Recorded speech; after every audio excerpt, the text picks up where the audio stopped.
A comienzos de 1994, el equipo de desarrollo inicial de Fallout podemos afirmar que lo constituía únicamente Timothy Kane, quien para ese entonces estaba asignado a realizar instaladores para productos de Interplay.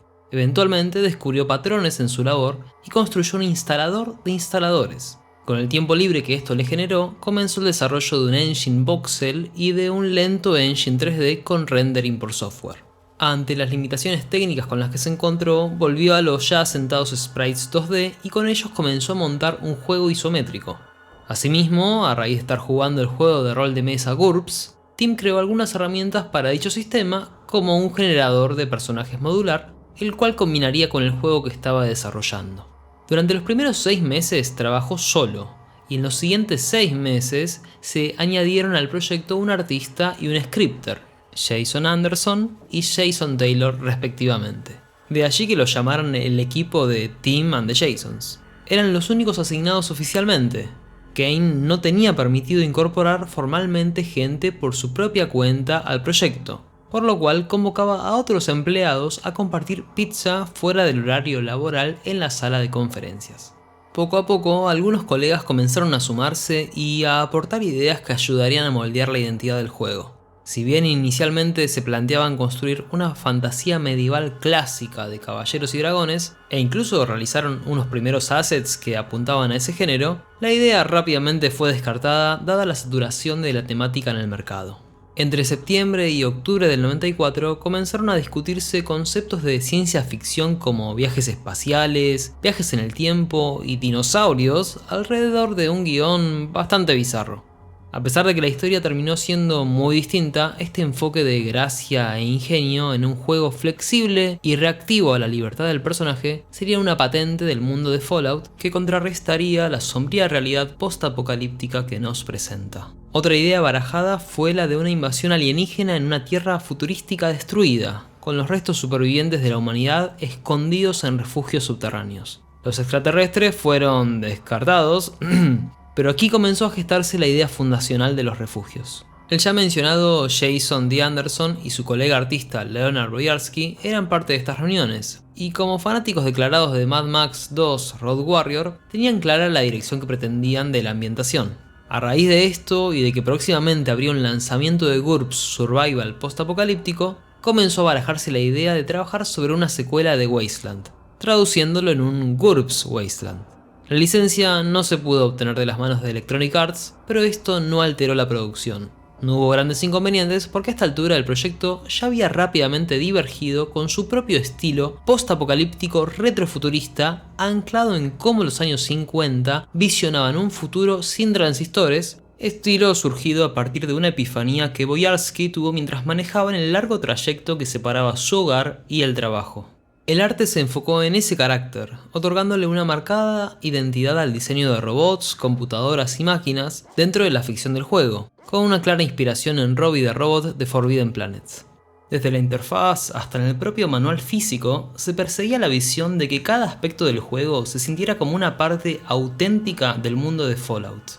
En tiempos en los que la instalación de un juego de unos cientos de megabytes podía demorar alrededor de una hora en las computadoras de entonces, el manual consistía en una excelente herramienta para sumergir a los jugadores en este universo post-apocalíptico en tanto esperaban que la barra se completase. Fallout atravesó varias instancias en las que pudo haber sido cancelado. Una de ellas se dio a fines de 1994 tras la adquisición de derechos por parte de Interplay sobre Forgotten Realms y Planescape de Dungeons & Dragons. Esto demandaría la formación de equipos para trabajar en ellos y de la plena disponibilidad de la plantilla de la empresa. Uno de los argumentos que pudo sostener al proyecto en pie es que el escenario post-apocalíptico se diferencia lo suficiente de la fantasía medieval y por lo tanto no se canibalizarían las ventas. Aún así, se dice que Kane habría rogado de rodillas que se sostenga la producción dado el pequeño gasto y equipo que representaba Fallout hasta el momento. Durante el primer año no había estado claro en qué consistía el juego, pero incluso una vez ya definido, todavía había dificultades para transmitir la idea a marketing y administración, por lo que otra cancelación era plausible debido a lo nebuloso de las ideas. Esto se pudo revertir gracias al accionar de Chris Taylor, quien fue designado lead designer como reemplazo de Scott Campbell al final del segundo año de desarrollo. Chris realizó un documento llamado Declaración de Visión, o ¿por qué este juego jodidamente piola, copado, cool?, que salvó el proyecto a los ojos de la gerencia. Este documento fundamentaba un listado de 15 puntos que en primer lugar destacaban sus mega niveles de violencia y que lograron otorgarle un claro enfoque al juego. Durante un periodo de 2 años, el juego había sido desarrollado como una adaptación del sistema GURPS que había inspirado a Tim. Sin embargo, debido a desentendimientos con Steve Jackson Games, la licencia de GURPS se perdió, amenazando nuevamente con la cancelación del proyecto.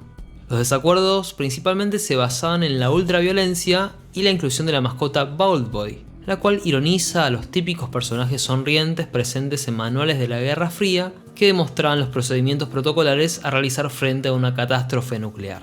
Sumado al hecho de que a Interplay le beneficiaba descartar el gasto de la licencia, a esta altura de producción ya era demasiado tarde para realizar los cambios planteados por Steve. Por ello se requirió idear un nuevo sistema tras romper los lazos. Así nació el Special, originalmente Ace Lips, para los atributos del personaje junto a las skills o habilidades. Recordemos que en Fallout no hay clases, sino estas habilidades mediante las cuales el juego reacciona a lo que haces en lugar de a lo que se supone que sos. En tan solo 2 semanas se reemplazó modularmente el código de aquello que apuntaba al GURPS por estos nuevos métodos de estadísticas de personaje. También se incorporaron los traits, rasgos, que se pueden considerar combinaciones de las ventajas y desventajas de GURPS. Más tarde, a pedido del productor ejecutivo Brian Fargo, se añadieron los perks o extras adquiridos con prerequisitos durante los ascensos de nivel. Estos sistemas influenciarían posteriormente de forma directa a la creación de los feats, dotes, en Dungeons & Dragons tercera edición, los cuales a su vez incidirían en las especializaciones de World of Warcraft y a que años más tarde Bethesda añadiera también perks a su saga The Elder Scrolls. Según el testimonio de Kane y sus colaboradores, cada uno de los involucrados en el desarrollo de Fallout aportó diferentes visiones provenientes de otras producciones y obras artísticas. Entre los videojuegos, además del ya mencionado Wasteland con sus misiones empapadas de dilemas morales, fue importante XCOM al afectar lo estratégico de las primeras iteraciones del combate y determinante para la perspectiva caballero oblicua con hexágonos que caracterizaría a Fallout. Por otro lado, Crusader No Remorse contribuyó con su vanguardista resolución de 640x480 y la serie última sentó las bases de lo que tiene que reunir un buen RPG, a la vez que fue tomada como referencia por oposición en cuanto a su proposición determinista de protagonistas que representan a las fuerzas del bien, mientras que Fallout pretende otorgar versatilidad al respecto. En cuanto a juegos de mesa, se destacan las influencias de GURPS, obviamente, por impulsar el sistema basado en habilidades sin clases o estereotipos de personaje, Wizworld por su rejugabilidad y Gamma World por sus mutaciones. En lo referente a libros, los principales fueron la novela de ciencia ficción A Canticle for Leibowitz de Walter M. Miller, en la que tras la guerra la tecnología es adorada por los sobrevivientes. I Am Legend de Richard Mason con su sentido de soledad en un mundo arrasado y On the Beach de Neville Shute, que nos habla de la supervivencia comunitaria posterior a una guerra nuclear.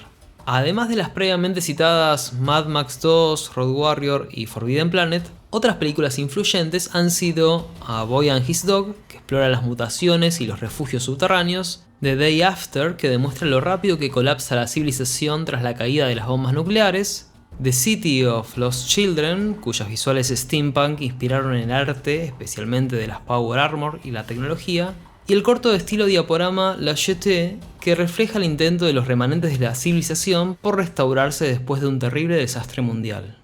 Un caso particular a mencionar entre las influencias es el juego Diablo de 1996, isométrico, pero de tiempo real y multijugador, cuyo éxito descomunal atrajo a la sección de marketing y administración para que se intentaran replicar esas características dentro de Fallout.